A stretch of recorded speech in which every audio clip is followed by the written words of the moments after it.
First of all, congratulations, Kent Hall. You are named the interim head coach for the Barbados Senior Men's National Football Team as they prepare for the FIFA World Cup qualifying campaign and of course the CONCACAF Nations League that will be held later this year.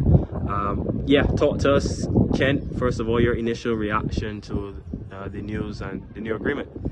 To be honest, a little surprised. It's certainly been a job that I've been interested in for some time.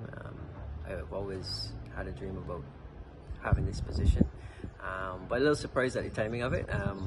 Nonetheless, I'm relishing the opportunity to be able to take the reins and see what we can do. You know, right now we haven't had the best results for our senior men's team in recent times, and I'm really hoping we can start to change those fortunes. Initial focus obviously is trying to get in there and establish our philosophy of play that we want to have and build on that. We know the World Cup qualifying campaign is a tough one.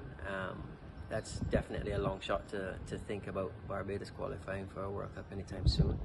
So we use these games in no small part to help us gauge where we are and get some experience, and then we look towards the Nations League campaign to really start building towards what we hope is the next generation of Barbados football that should hopefully get us to where we want to get to, you know, qualifying for major tournaments in the future. With the FIFA World Cup match, I think that match should be played here in Barbados on June 9th. Tell us about the training. Has that started, and you know what you've been seeing in terms of players that you brought sort of invited so far? Right, so we've started training. We're in the middle of a very busy domestic season right now. The schedule is quite cramped, so it's very difficult for players to be able to commit. Training days are typically, they fall on the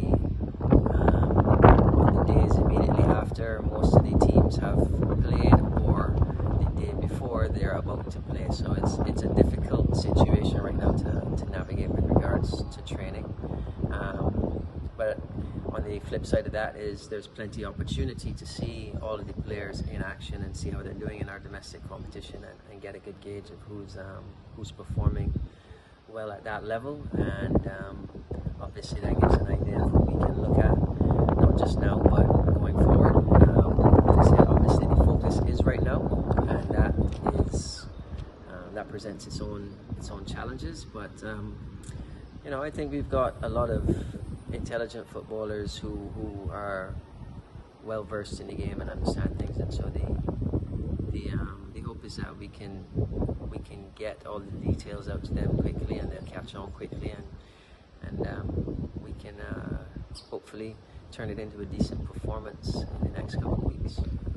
Tell us now about, well, some of your goals for the position, for the team, and then, you know, you would have played football for Barbados, so to come back now and to, you know, act in this role as a head coach, talk us through that and the emotion of that. Yeah, it's I guess it's quite an interesting thing. I mean, when you're a player, you don't think as hard about being a coach, you know.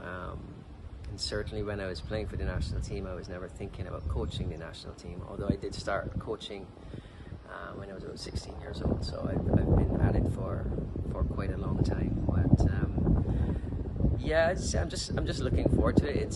It's a different challenge, obviously. It puts you in a situation where you have a different set of responsibilities related to how the team performs.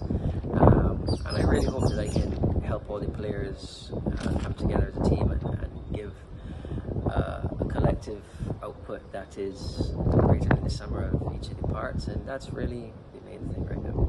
Thanks a lot, Kent, and all the best. Thank you very much.